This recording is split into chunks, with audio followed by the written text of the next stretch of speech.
Hi everyone, నేను మీ doctor Ali. So ఈరోజు మనం ఒక చిన్న టాపిక్ గురించి తెలుసుకుందాము. అదే లో స్పర్మ్ కౌంట్.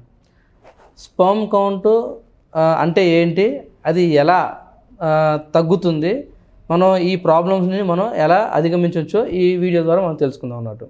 సో మొదటగా ఇవన్నీ మనం తెలుసుకునే ముందు అసలు స్పర్మ్ అనేది ఎలా తయారవుతుందో దాని మీద మనం మాట్లాడతాం అన్నట్టు.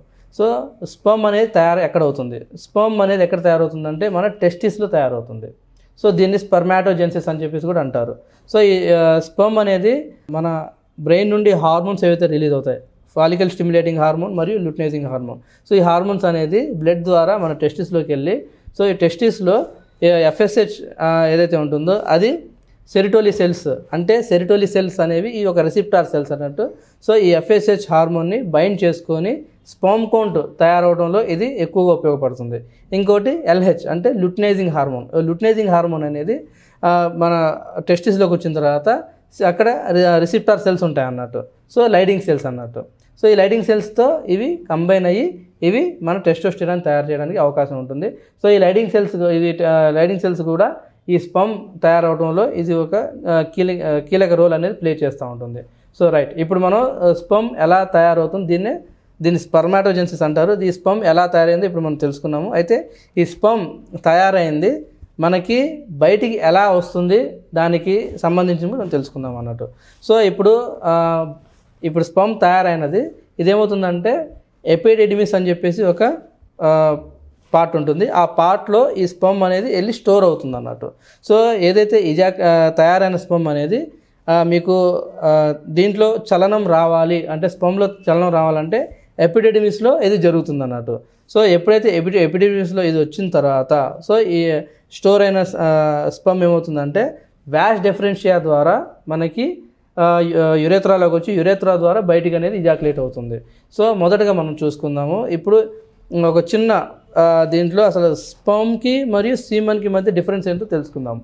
చాలామంది నన్ను అడుగుతున్న క్వశ్చన్ ఏంటంటే, సార్ సీమన్ మరియు స్పర్మ్ అంటే ఏంటి సార్, ఇప్పుడు ఈ రెండు రకాలుగా డిఫరెన్స్ ఏంటి సార్ అని చెప్పేసి అడుగుతూ ఉంటారు. అయితే నేను దీంట్లో చెప్పేది ఏంటంటే, సీమన్ అనేది ఒక protective layer of the sperms అన్నట్టు. ఈ స్పర్మ్ని ఏం చేస్తుందంటే, ఈ సీమన్ అనేది ప్రొటెక్టివ్ లేయర్గా పనిచేస్తుంది. సరే, ఈ స్పర్మ్ ఇది సీమన్ అనేది ఎక్కడి నుండి తయారవుతుంది? సో మొదట మనం తెలుసుకుందాము. సో ఈ స్పర్మ్ ఏదైతే జర్నీ స్టార్ట్ అవుతుంది, మొదటగా ఎక్కడి నుండి స్టార్ట్ అవుతుంది? ఎపిడిడిమిస్ నుండి వ్యాష్ డిఫరెన్షియాలోకి వెళ్ళేసి అక్కడ నుండి తన జర్నీ స్టార్ట్ చేసిన తర్వాత సో ఇదేమవుతుందంటే కొన్ని గ్లాండ్స్ ద్వారా ఇది వస్తుంది అన్నట్టు. ప్రోస్టేట్ గ్లాండ్ ఒకటి ఉంటుంది. సో ఈ ప్రోస్టేట్ గ్లాండ్ నుండి కొన్ని సిక్రేషన్స్ వస్తాయి. సో తర్వాత బల్బో యురేథ్రల్ గ్లాండ్స్ నుండి కొన్ని సిక్రేషన్స్ వస్తాయి. తర్వాత సెమినల్ వెసికిల్స్ నుండి కొన్ని సెక్రేషన్స్ వస్తాయి. ఈ సెక్రేషన్స్ మొత్తం దీంట్లో ఏమవుతుందంటే ఇది ఒక ప్రొటెక్టివ్ లేయర్లా పనిచేసి సో ఇజాక్యులేషన్ అయిన స్పర్మ్ అనేది కొంచెం వరకు అది సస్టైన్ చేయడానికి పనిచేస్తుంది అన్నట్టు. సో ఈ ఇజాక్యులేషన్ జరిగిన సీమన్ అనేది ఫిమేల్ వెజైనాలోకి వెళ్ళిన తర్వాత వెజైనాలో కొన్ని ఎసిడిక్ నేచర్స్ ఉంటాయి. సో ఆ ఎసిడిటీని తట్టుకొని సో ఇవి ఎగ్ వరకు కూడా ఇది ప్రయాణించాలి. సో దీన్నే మనం ఏమంటాం అంటే ఫర్టిలిటీ అంటారు. అంటే ఈ సీమన్ అనేది ఎగ్ ద్వారా వెళ్ళి ఎగ్తో కంబైన్ అయితే దాన్ని ఫర్టిలిటీ అనేది అంటారు మనం. ఓకేనా? సో ఇది సీమన్ అనేది తయారవడం అన్నట్టు. సో ఇప్పుడు సీమన్లో కొన్ని డిఫెక్ట్స్ ఉంటాయి అన్నట్టు. సో ఈ సీమన్ డిఫెక్ట్స్ ఏమి ఉంటాయి మనం తెలుసుకుందాము.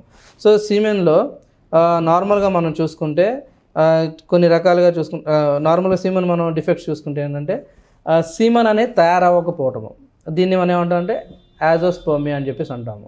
సీమన్ అనేది మనకి నార్మల్గా ఒక 15 మిలియన్ కంటే తక్కువగా ఉంటే దీన్ని మనం ఒలిగోస్పర్మియా కింద మనం క్యాలిక్యులేట్ చేస్తాము.